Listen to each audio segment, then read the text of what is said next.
Good morning, North Jersey. It's Wednesday, June 2nd, and across the country, the scenes are striking. Now, millions of people have shown their solidarity with the Black community by marching down streets and demanding justice for George Floyd and an end to police brutality. Now, multiple cities have issued curfews after peaceful protests turned into violence after ensuing riots, arrests, and looting, and even violence between police and demonstrators.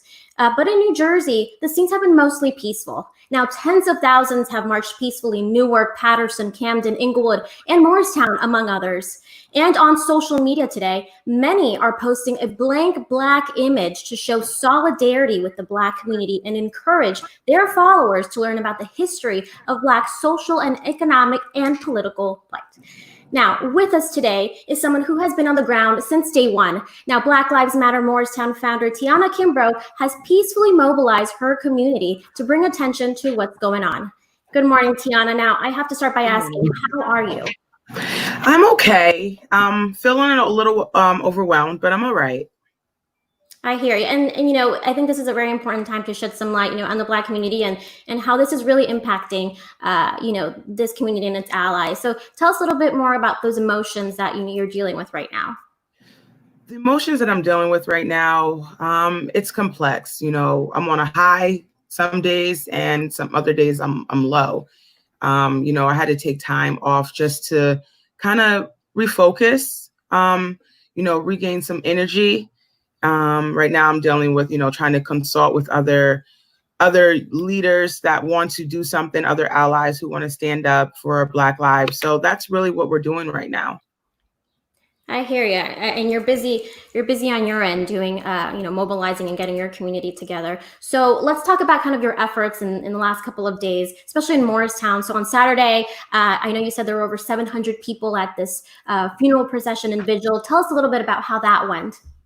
It went beautifully. It was so empowering. I did not think that we were going to have that many people.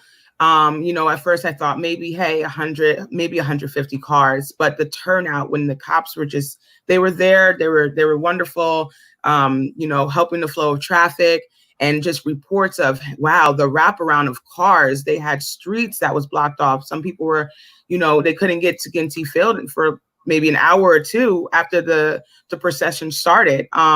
It was something that will always be around. The videos and the pictures are beautiful. And this is definitely a part of Morristown's history. Absolutely. And now I know you folks started off at the high school, correct? And then you marched down to Ginty Field where there was a candlelight vigil. Can you tell us a little bit about the scenes during that vigil and what it looked like to see all those candles and knees kneeled? Well, I want to bring it back maybe a little bit that the procession, we did a route where we're making sure that we're going through the neighborhood so people can see us. I did not expect to see people on their roofs. I did not expect to see people ready and waiting for us with their signs on the street. And then I really didn't expect marchers. I didn't realize the amount of people who would be on foot. So not only was it a funeral car processional, but it was also a march. The youth led a march in front of the police escort, and it was beautiful. So once we got there and the vigil began, and as night came in, to see the lights, I saw videos after that people posted that from their backyards, maybe a half a mile down the road, they saw all the beautiful lights from the candles, and they heard our chants, and they were as amazed as I was being in that very moment. Absolutely. And we saw some of those images too. And there was many people showing that solidarity with the community. Now, we have to mention, these other protests. So sadly, a lot of these protests that started peacefully have ended in violence. So as an organizer, what can you do to keep these peaceful? I think, it takes the entire city, right? I have to make sure that my community trusts me. And that's why I believe that I was able to, move this crowd of very energetic young people, very energetic older people. And we were able to have a very successful night because you have to, if you're going out there and you're a leadership and you're from an organization, and you're trying to promote change in the community and promote change in the world, you have to make them believe it. You have to make them believe it, and you have to, stand by everything that comes out of your mouth the day of that protest. And that's what I did. Absolutely. Absolutely. And I hear your mobilization on that. And we have to say, George's death, comes after the death of Ahmaud Arbery, Breonna Taylor, Philando Castile, so many others, that have died at the hands of law enforcement. And so as these protests continue to happen all over the country, what's the message as an organizer that you want to send out there and the Black community wants to send out to everyone? A message I would like to send out to everybody is that you have to keep this momentum going. Do not wait for another unarmed Black youth, an unarmed Black man, woman, for another event, such a tragedy to take place again, to keep moving forward. You have to start now and keep it going, because the minute we stop, some people get content and, you lose that momentum that we have right now. And that's when things don't change, and then it happens again and it happens again. But we have to keep demanding some of the things that we want to see change in our community. Absolutely. Now, what's the next step for Morristown, Black Lives Matter, and in this movement? So the next step for Black Lives Matter, Morristown, we're coming out with a limited series right now. We're trying to figure out how it will work and what that would look like. It will be called RTM, Real Talk Matters. Where we'll have about 3 to 4 topics. We hope to have about 3 to 4 topics of important topics where we cover different things. And it's really going to be a teaching series. And we would love for people to participate, people of color, people of non-color, our allies, just to educate, and uplift, our community in, any way we could. Absolutely. Absolutely. Now, is there anything else you'd like to share about everything that's going on, or just your feelings on this?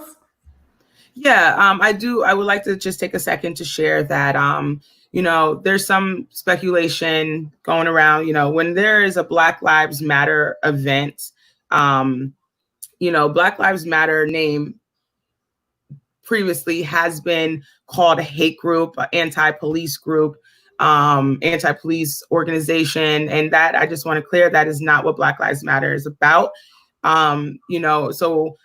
And especially in these times with the protests and the flyers going out to promote their cause, I'm all for it. I just want to make sure that any logos that have Black Lives Matter demonstration on it, or any logos that have, any type of Black Lives Matter affiliation, unless it is actually organized with a Black Lives Matter chapter, I just, suggest not using that logo, only because we've seen, around the nation where we have white supremacy groups come in, KKK, unfortunately, some undercover, police officers who they may look that they're part of the protest, or they may look that they're part of the demonstration or visual, and then they cause commotion, they cause, agitation. And by having a Black Lives Matter logo on that event, labels, Black Lives Matter, at it again, causes,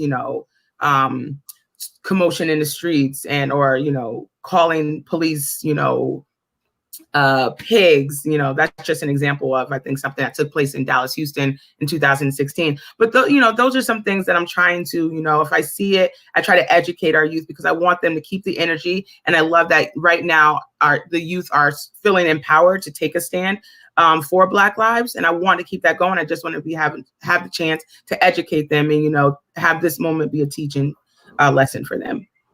Absolutely. Those are great points. And again, like you said, this is a teaching moment for everyone, and I'm sure for everyone across the nation. Tiana, again, thank you so much for just sharing all this insight, and for sharing your heart. Thank you so much. Thank you. Now, folks, the news, it doesn't stop here. You can head over to northjersey.com to keep up with all of this information and the latest news throughout the day. If you have any questions, feel free to leave some comments down below, or reach out to us on Twitter, Instagram, or on our other social media platforms. Folks, I'm Jessie Gomez. Thank you so much for watching.